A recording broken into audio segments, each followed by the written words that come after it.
जय हिंद साथियों, आज के इस क्लास में आप सभी का बहुत बहुत स्वागत है। तो साथियों, मध्य निषेध सिपाही के लिए आज हम लोग सामान्य अध्ययन जीके जीएस से टॉप 45 क्वेश्चंस को कवर करेंगे। तो आप लोग पूरा सेट को लगाइए। इस क्लास का समय है रात 8 बजे से। कल आपका क्लास नहीं हुआ था, आज आपका क्लास है, ठीक है।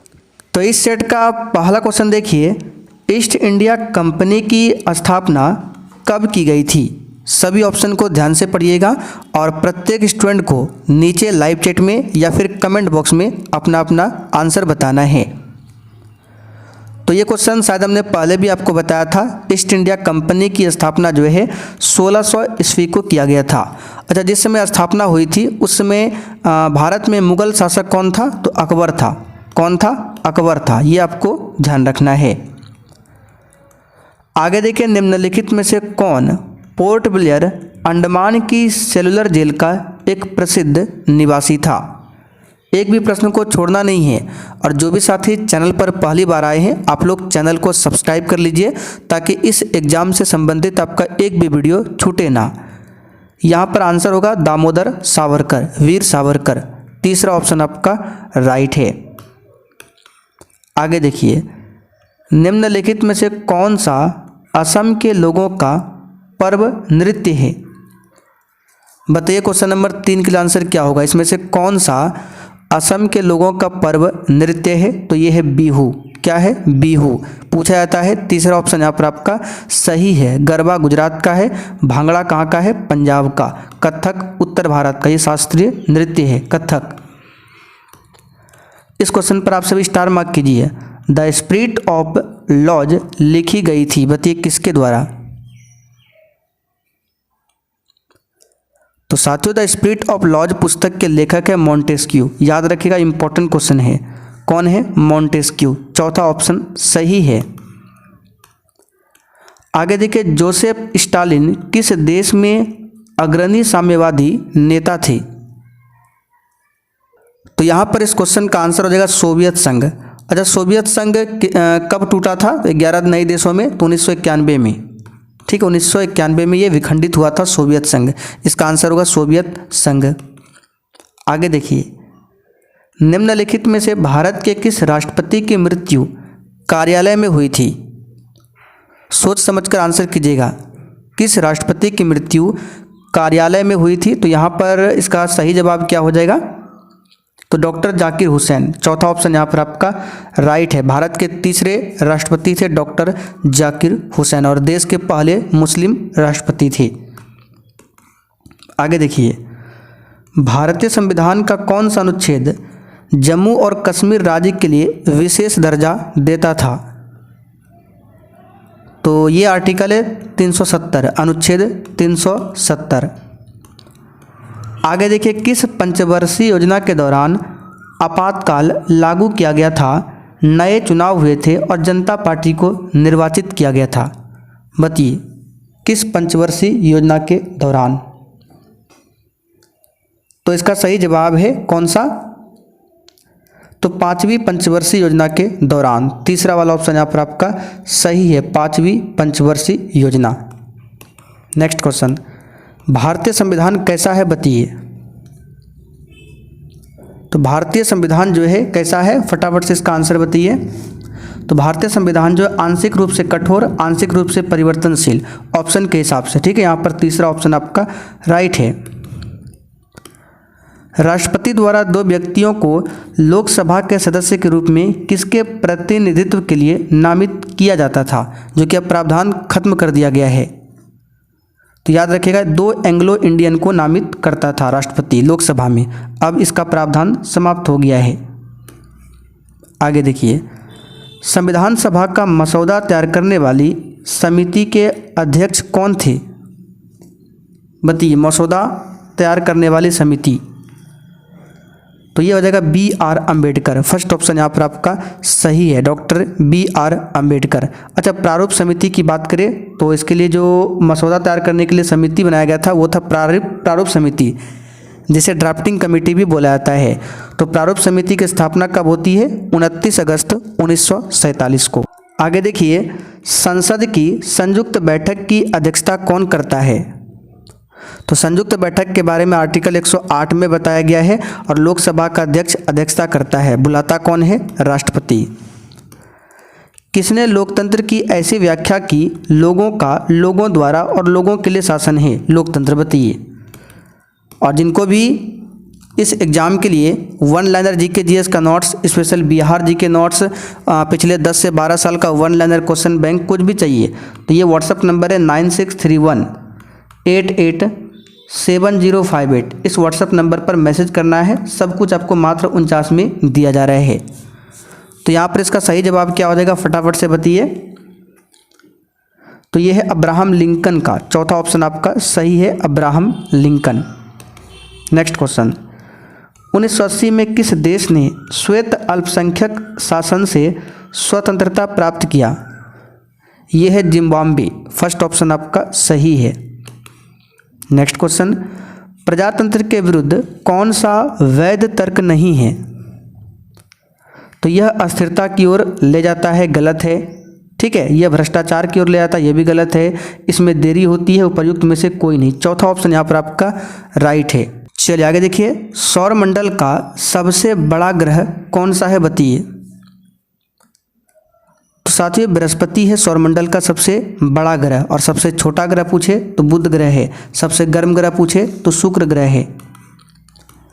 दो सागरों को जोड़ने वाले जल के एक संकीर्ण विस्तार को क्या कहा जाता है? तो पहले भी बता चुके हैं, जलडमरू मध्य कहा जाता है, जलडमरू मध्य। सूर्य में ऊर्जा का उत्पादन करने वाली प्रक्रिया का नाम बताइए। तो इस प्रक्रिया का नाम है नाभिकीय संलयन। सूर्य जो है नाभिकीय संलयन पर काम करता है। निम्नलिखित में से कौन सा भारतीय राज्य अंतर्राष्ट्रीय सीमा साझा नहीं करता है बताइए? कौन सा भारतीय राज्य? तो ये हो जाएगा मध्य प्रदेश। ठीक है, यहाँ पर क्या हो जाएगा, मध्य प्रदेश भारत का एक ऐसा राज्य है। मध्य प्रदेश की सीमाएं महाराष्ट्र, गुजरात, उत्तर प्रदेश, छत्तीसगढ़ और राजस्थान से मिलती है। ये किसी भी देश के साथ सीमा साझा नहीं करता है मध्य प्रदेश। बाकी गुजरात, राजस्थान, पंजाब की बात करें तो ये करता है। चलिए, भारतीय राज्य जिसकी साक्षरता दर उच्चतम है कौन सा है? तो सबसे नंबर 1 केरल है। आगे बढ़ते हैं। अक्टूबर से नवंबर माह के दौरान तमिलनाडु के पूर्वी तट पर होने वाली वर्षा का कारण क्या है बताइए? तो इसका कारण है शीतकालीन मानसून। अच्छा, भारत में जो सबसे अधिक वर्षा होती है किस मानसून के कारण? तो दक्षिण पश्चिम मानसून के कारण। ठीक है। अंतर्राष्ट्रीय पृथ्वी सम्मेलन किस वर्ष आयोजित हुआ था बताइए? तो अंतर्राष्ट्रीय पृथ्वी सम्मेलन जो है ये आयोजित हुआ था 1992 में। ब्राज़ील का एक शहर है रियो डी जेनेरियो, वहीं पर हुआ था। ठीक है, अंतर्राष्ट्रीय पृथ्वी सम्मेलन। सिक्किम से गुजरने वाली अक्षांश रेखा डैश से भी गुजरती है बताइए? आंसर है राजस्थान। फर्स्ट ऑप्शन आपका सही है। शिव समुद्र किस नदी द्वारा गठित एक द्वीप है? तो शिव समुद्रम। ठीक है, कावेरी हो जाएगा। चौथा ऑप्शन आपका राइट है, कावेरी। आगे देखिए, कौन सी पंचवार्षिक योजना की अवधि में भारत में आपातकालीन स्थिति घोषित की गई और नए चुनाव किए गए थे? तो यह है 5वीं पंचवर्षीय योजना। ठीक है, 5वीं पंचवर्षीय योजना। वस्तु और सेवा कर जो भारत में शीघ्र ही शुरू किया जाने वाला है एक क्या है? तो वस्तु और सेवा कर, यहाँ पे जीएसटी की बात की जा रही है। तो जीएसटी एक अप्रत्यक्ष कर है। फर्स्ट ऑप्शन यहाँ पर आपका सही है। प्रधानमंत्री जनधन योजना किससे संबंधित है बताइए? तो साथियों वित्तीय सेवाएं से संबंधित है, वित्तीय सेवाएं। भारतीय जनसंख्या का बड़ा हिस्सा कार्यरत है बताइए किस क्षेत्र में? आंसर है कृषि के क्षेत्र में। याद रखिएगा, कृषि क्षेत्र में। भारतीय अर्थव्यवस्था में कौन सा क्षेत्र बचत में सबसे अधिक योगदान देता है? तो कौन देता है? कौन सा क्षेत्र बचत में? तो घरेलू क्षेत्र बचत में। ठीक है, यहाँ पर फर्स्ट ऑप्शन सही है। भारत में वित्तीय नीति बनाने के लिए मुख्यतः कौन सी एजेंसी जिम्मेदार है? तो यहाँ पर इस क्वेश्चन का आंसर क्या हो जाएगा? कौन सी एजेंसी इसके लिए जिम्मेदार है? तो वित्त मंत्रालय, तीसरा ऑप्शन राइट है। जब दो समांतर शीशों के सामने एक वस्तु रखी जाती है तो उसके कितने प्रतिबिंब उत्पन्न होंगे? इसको डायरेक्ट याद रखिएगा। जब दो समांतर एक दूसरे के सामने दो दर्पण रखा जाए, उसके बीच में कोई ऑब्जेक्ट रखा जाता है तो उसका अनंत प्रतिबिंब बनता है। पानी का क्वथनांक कितना होता है बताइए? तो पानी का क्वथनांक 100 डिग्री सेंटीग्रेड होता है। यहाँ पर फर्स्ट ऑप्शन आपका सही है। फ़ारेनहाइट में पूछे तो 212 डिग्री फ़ारेनहाइट। नेक्स्ट क्वेश्चन, मृग तृष्णा क्या है बताइए? तो यह एक दृष्टि भ्रम है। चौथा ऑप्शन आपका सही है। नेक्स्ट क्वेश्चन, एक लोहे का जहाज पानी में तैरता है पर एक लोहे की गेंद पानी में डूब जाती है, यह उदाहरण किसका है? तो सबसे सिंपल सा क्वेश्चन है, आर्किमिडीज का ये नियम है। सोडा जल प्रकार के विलयन का एक उदाहरण है बताइए। सोडा जल जो है किस प्रकार के विलयन का उदाहरण है? तो याद कर लीजिए, द्रव में गैस का। किसका है? द्रव में गैस का। निम्नलिखित में से कौन सा लवण जल में अस्थायी कठोरता के लिए उत्तरदायी है? बताइए कौन सा लवण है? तो ये है कैल्शियम सल्फेट। तीसरा ऑप्शन यहाँ पर आपका सही है, कैल्शियम सल्फेट। साधारण नमक का सूत्र क्या है? तो NaCl सोडियम क्लोराइड है।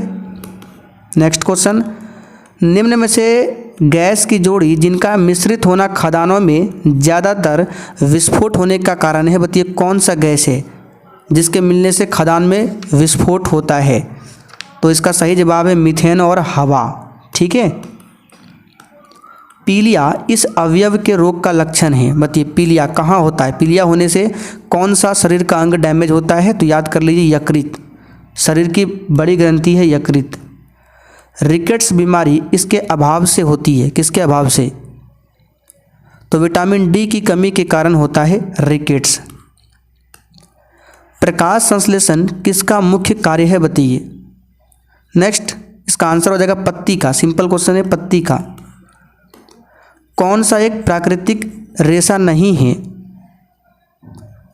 आंसर है नायलॉन। ये प्राकृतिक रेशा नहीं है। ठीक है, नायलॉन। चलिए आगे बढ़ते हैं। क्वेश्चन नंबर देखिए 44। कौन से बीमारी में विषाणु के संपर्क में आने के बाद टीका दिया जा सकता है? यह है चेचक। चौथा ऑप्शन यहाँ पर आपका सही है, चेचक।